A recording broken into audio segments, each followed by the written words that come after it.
అందరికీ నమస్కారం. ప్రస్తుతానికి నేను ధర్మపురి పుణ్యక్షేత్రంలో ఉన్నాను. ఈ ధర్మపురి పుణ్యక్షేత్రం అంటే సకల దేవతా నిలయము. అయితే శివరాత్రి వేడుకలు అన్నవి మనం జరుపుకుంటున్నాం కాబట్టి అసలు జాగరణ అంటే ఏమిటి, ఉపవాసం అంటే ఏమిటి, ఈశ్వరుని యొక్క కృప పొందడానికి మహాశివరాత్రి అన్న తిథి ఏదైతే ఉంటుందో ఇది మనకి ఎలా సహాయపడుతుంది అంటే, మనకి సంవత్సరానికి ఒక్కసారి ఈ మాఘమాసం రావడము, చతుర్దశి తిథి రావటము, ఇంకా చెప్పాలి అంటే ప్రతి నెలలోనూ మాస శివరాత్రి అంటూ ఒక శివరాత్రి రావటము జరుగుతూనే ఉంటుంది. మహాశివరాత్రి అన్నది సంవత్సరానికి ఒక్కసారి.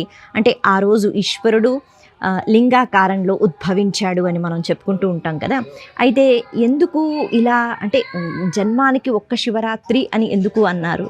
వాస్తవానికి ప్రతి సంవత్సరం మనం శివరాత్రి వేడుకలు చేసుకుంటూ ఉంటాం. ఇది మనం ఈరోజు తెలుసుకుందాం. ఎన్నో శివరాత్రులు వస్తూ ఉన్న ప్రతి శివరాత్రి రోజు, ఆ పుణ్యతిథి రోజు మనం ఎంతో వైభవంగా పూజలు చేసుకుంటూ ఉన్నా మనం ఇక్కడ తెలుసుకోవాల్సింది ఏమిటి అంటే, జన్మలో అంటే మనిషి జన్మ ఎత్తిన తర్వాత మనం పుట్టిన దగ్గర నుంచి మనకి ఊహ తెలిసి మనం ఉపాసన చేస్తున్న దగ్గర నుంచి మనం వెళ్ళిపోయేంత వరకు ఒక్కసారైనా శివరాత్రి ఉపాసన అన్నది చెయ్యగలగాలి. అందుకే జన్మలో ఒక్కసారి చెయ్యండి అని చెప్తున్నారు. మరి ఒక్కసారి ఏమిటి, చాలాసార్లు చేస్తున్నాం కదా అని మనం అనుకుంటాం. ఉపవాసము అనేటప్పటికీ కేవలం ఆహారాన్ని పక్కన పెట్టేసి మనకి నచ్చినట్టుగా ఉండటం కాదు. ఉపవాసము అంటే భగవంతుడికి సమీపంగా ఉండటం. అందుకే ఈ శివరాత్రి రోజు అంటే పూర్తిగా మన ఇంద్రియాలను మనము భగవంతుని వైపు తిప్పుకోగలగడము, మన కళ్ళతో ఈశ్వర స్వరూపాన్ని చూడటము, ఆలయాలకి వెళ్ళటము, అలాగే అక్కడ జరిగిన పూజా కార్యక్రమాలు చూడటము, అలాగే మన చెవులతో మంచి మాటలు వినడము, మంచి పాటలు వినడము, అలాగే ఈశ్వర స్తుతి అన్నది వినడము, ఇక నోటితో మనకి వీలైనంత శ్లోకాలు లేకపోతే నామాలు, మంత్రాలు, ఇలా ఈశ్వర ఉపాసనకి సంబంధించి అన్ని విషయాలు మన నోటితో మనం పలుకగలగడము, ఇక చేతులతో మంచి దాన ధర్మాలు చేస్తూ పూజలు చేసుకోవడము, అభిషేకం చెయ్యడం, కాళ్లతో నడిచి వెళ్ళి ఏ ఆలయం చుట్టూ ప్రదక్షిణాలు చేస్తూ ఇలా మన ఇంద్రియాలను మనం మార్చి భగవంతునికి సమర్పించుకోవడమే అసలైన ఉపవాసం. అయితే అందరి శరీర తత్వాలు ఒకలా ఉండవు కదా. కాబట్టి ఎవరి శరీర తత్వం ఎలా ఉంటుందో దాన్ని బట్టి మనం ఆహారాన్ని, సాత్విక ఆహారాన్ని, అంటే కొంచెం ఆకలిగా ఉన్నప్పుడు లేకపోతే ఏదైనా అనారోగ్యంగా ఉన్నప్పుడు పెద్దవాళ్ళు కూడా ఉంటూ ఉంటారు. అలాంటి వాళ్ళు ఖచ్చితంగా ఏమీ తినకూడదు, ఎప్పుడు తింటామా అని ఎదురు చూస్తూ ఉండకూడదు అనేటట్టుగా సాత్విక ఆహారాన్ని, శరీరాన్ని నిలిపివేయడానికి, దేనికోసం అంటే మనం ఏదో కళ్ళు తిరిగి పడిపోతాం అన్నది కాదు, మన మనసు మన మాట వినేటట్టుగా, దానికి మన శరీరము అన్నది ఒప్పుకునేటట్టుగా మనం ఈ శివరాత్రి పూట చక్కగా మన మనసుని, మన ఇంద్రియాలను శివుడి వైపు మళ్లించేటట్టుగా మనకి కొంచెం శక్తి కావాలి కదా. అటువంటి శక్తి అవసరమైనప్పుడు ఇన్ని పాలు కానీ, మజ్జిగ కానీ, లేకపోతే పళ్ళు కానీ, కొద్దిగా సాత్విక ఆహారం స్వీకరించండి. కానీ కంటికి పొట్టకి సంబంధం ఉంటుంది అని అంటూ ఉంటారు. బాగా కడుపు నిండా తింటే ఏం జరుగుతుంది అంటే కడుపు నిండుతుంది అన్నది మాత్రం కాదు, బాగా నిద్ర వస్తుంది.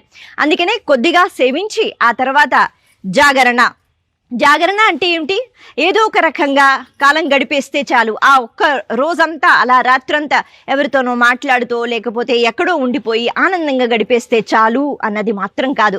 జాగరణ అంటే మేలుకొని ఉండటం అంటే నిద్రపోకుండా ఉండటం అంటే మనము జాగ్రత్తగా ఉండటము. మళ్ళీ ఏమిటి జాగ్రత్తగా ఉండటము అంటే, ఏది ఉందో అది పోల్చుకోవడం, జ్ఞానంతో మేలుకొని ఉండటం. ఎందుకు మేలుకొని ఉండాలి అంటే, మనసులోంచి ఒక్కొక్కసారి చాలా దురాలోచనలు అలా బయటకు వస్తూ ఉంటాయి మన ప్రమేయం లేకుండానే. మరి అలా బయటకు వచ్చినప్పుడు మనలో ఉన్న అహంకారము, మోహము, మదము, మాత్సర్యము, కోపము, ఇవన్నీ కూడా బయటకు వస్తూ ఉంటాయి కదా. మరి వీటన్నిటి నుంచి ఎప్పుడూ దూరంగా ఉండాలి. ఇటువంటి సాధన ప్రతిరోజు చేయటం కష్టమైనా ఈ శివరాత్రి పూటైనా, ఎందుకు అంటే అర్ధరాత్రి వేళ ఈశ్వరుడు చక్కగా లింగాకారంలో ఆయన ఉద్భవించారు. అది కూడా జ్యోతిర్లింగము అంటే ఒక జ్యోతి, ఒక కాంతి. అర్ధరాత్రి వేళ మనకి ఏదైనా వస్తువు కనిపించాలంటే, మనం ఏదైనా పోల్చుకోవాలి అంటే దానికి మనకి ఏం కావాలి అంటే, ఎంత ఆత్మవిశ్వాసం ఉన్నా, నలుగురు పక్కన ఉన్నా కాంతి కావాలి.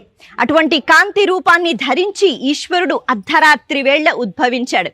కారణం ఏమిటి అంటే, మనకు ఒక కథ వినిపిస్తూ ఉంటుంది కదా, నేను గొప్ప అని ఈశ్వరుడు మధ్యలో వచ్చినప్పుడు శ్రీ మహావిష్ణువు అలాగే బ్రహ్మ ఇద్దరు వాదించుకుంటూ ఉంటారని. మరి ఇలాంటి కథలను కొద్దిగా అలా పక్కన పెడితే, నేనే గొప్ప అనే ఆలోచనతో ఎప్పుడూ ఉండకూడదు. మనకి మించిన శక్తి ఒకటి ఉంటుంది, అది మనల్ని నడిపిస్తూ ఉంటుంది అనే భావన ఇక్కడ చాలా ప్రధానం. అందుకని ఆ భావన కోసమని ఈశ్వరుడు చాలా చక్కగా, అంటే ఒక జ్యోతి స్వరూపంతో, అంటే జ్ఞానానికి సంబంధించిన రూపంతో ఆయన ఉద్భవించారు. అలా ఆయన జ్ఞానాన్ని అందించటానికి సిద్ధంగా ఉన్నారు. అందుకే అర్ధరాత్రి వేళ ఆ జ్యోతి స్వరూపాన్ని పోల్చుకుంటూ ఈశ్వరుడు జ్ఞానాన్ని అందిస్తున్నాడు. ఆ వెలుతురు అన్నది జ్ఞానంతో సమానం, చీకటి అన్నది అజ్ఞానంతో సమానం. అటువంటి వెలుతురుతో ఈశ్వరుడు వచ్చాడు కాబట్టి అటువంటి ఈశ్వర దర్శనం చేసుకుని మన జీవితంలో కూడా మనం జ్ఞానాన్ని, అంటే వెలుతురుని నింపుకోవాలి. అందుకే జాగరణ అంటే చాలా జాగ్రత్తగా అప్రమత్తంగా ఉంటూ ఉండాలి. అంటే బయట ఎవరైనా శత్రువులు వస్తారా? కాదు. అంత శత్రువులు ఏవైతే ఉంటాయో వాటి నుంచి దూరంగా ఉండడానికి మనం ప్రయత్నం చేస్తూనే ఉండాలి. అంటే ఈ సాధన అన్నది అంత తేలికైనది కాదు కాబట్టి ఈశ్వరుడు జ్ఞాన స్వరూపుడై ఆయన జ్ఞానాన్ని పంచిపెట్టడానికి కాంతి రూపంలో వచ్చాడు కాబట్టి అటువంటి జ్యోతి రూపాన్ని చూస్తూ, ఈశ్వర మాలో ఉన్న అజ్ఞానాన్ని ప్రయత్నపూర్వకంగా మేము ఎంత తొలగిద్దామని అనుకుంటున్నా అది అలా ఉంటూనే ఉంటుంది కాబట్టి నువ్వు మాత్రం ఖచ్చితంగా మా పైన దయ ఉంచి ఈ అజ్ఞానాన్ని తొలగించు అని మనం చెప్పుకోగలగాలి. అది విషయం, అది అసలైన జాగరణ. అందుకే ఏదో ఒక పని చేస్తూ మనం మేలుకుని ఉండటం కాదు, మేలుకుని ఉండటము అంటే చాలా జాగ్రత్తగా మనము అప్రమత్తంగా ఉంటూ మేలుకుని, అంటే మెలకువతో, అంటే అన్నీ తెలుసుకోగలడము. ఏది శాశ్వతమో అంటే ఆత్మ అన్నది స్థిరమైనది అన్న విషయం తెలుసుకోవడం, ఏది అశాశ్వతమో అంటే బాహ్య ప్రపంచంలో ఒక్కొక్కసారి మనం పతనం అవ్వడానికి కారణమైన ఎన్నో విషయాలు, వీటన్నిటి ద్వారా మనసు అన్నది చంచలం కాబట్టి అటు ఇటు తిరుగుతూ పాడైపోతూ ఉంటుంది. అందుకే దాన్ని పట్టి కూర్చోపెట్టేటట్టుగా ఈ ఉపవాసము జాగరణ అన్నది కేవలం శివరాత్రి తిథిలో మనకి కనిపిస్తుంది. అందుకని మహాశివరాత్రి అని అంటూ ఉంటారు. అందుకే జన్మానికి ఒక్క శివరాత్రి. ఇలా పూర్తిగా మన మనసుని నియంత్రించుకుని భగవంతుని పైన దృష్టి పెట్టి ఉపవాసం చేస్తూ జాగరణ చేస్తే అలా అవుతుంది జన్మానికి ఒక్క శివరాత్రి. ఆ శివరాత్రి చేసే ప్రయత్నం మనం అందరం చేద్దాం. నమస్తే.